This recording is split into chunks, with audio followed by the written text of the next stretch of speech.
Bismillahirrahmanirrahim. Assalamualaikum warahmatullahi wabarakatuh.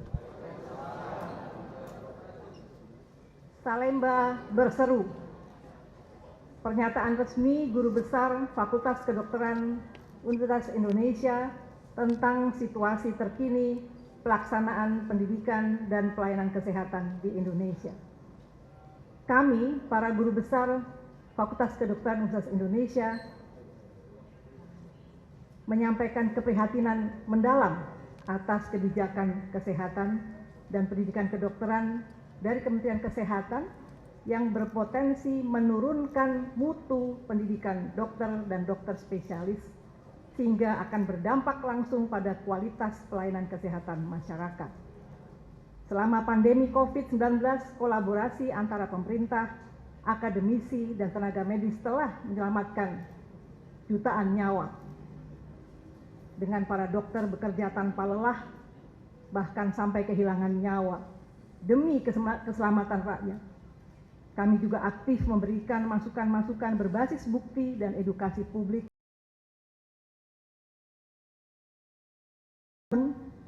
Kini kami prihatin karena kebijakan kesehatan nasional saat ini menjauh dari semangat kolaboratif tersebut. Alih-alih memperkuat mutu layanan dan pendidikan, kebijakan yang muncul justru berisiko menurunkan kualitas pendidikan dokter dan dokter spesialis yang pada akhirnya akan menurunkan mutu pelayanan kesehatan untuk masyarakat. Pendidikan dokter bukanlah proses sederhana.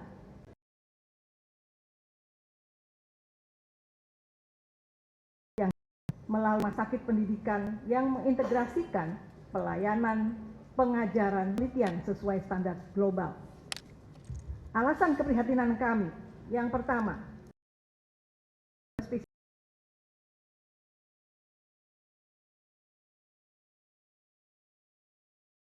melalui suatu proses pendidikan akademik yang panjang, ketat, bertahap, sesuai filsafat kedokteran yang mendasari layanan kesehatan oleh seorang dokter.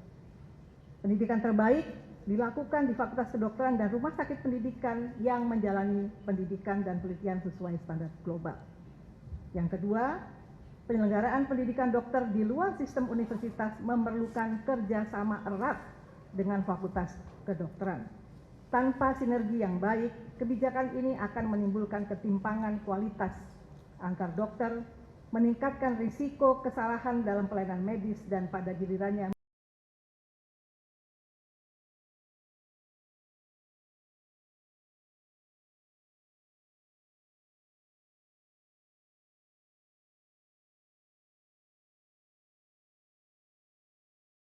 menjalankan peran layanan, pengajaran, dan riset secara terpadu.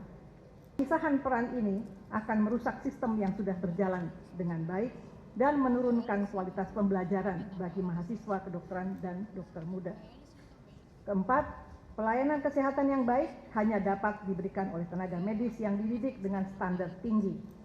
Apabila mutu pendidikan dokter dan dokter spesialis diturunkan, maka kualitas pelayanan kesehatan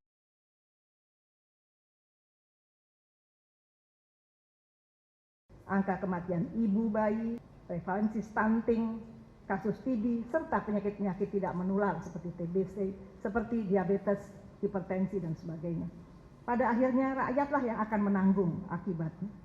Yang kelima, koordinasi restrukturisasi dengan institusi pendidikan setelah penetapan rumah sakit pendidikan utama. Ketika rumah sakit vertikal sudah ditetapkan sebagai rumah sakit pendidikan utama oleh Kemenkes, maka perubahan struktur termasuk pembentukan departemen dan mutasi staf medis yang ada harus dikoordinasikan dengan pimpinan institusi pendidikan.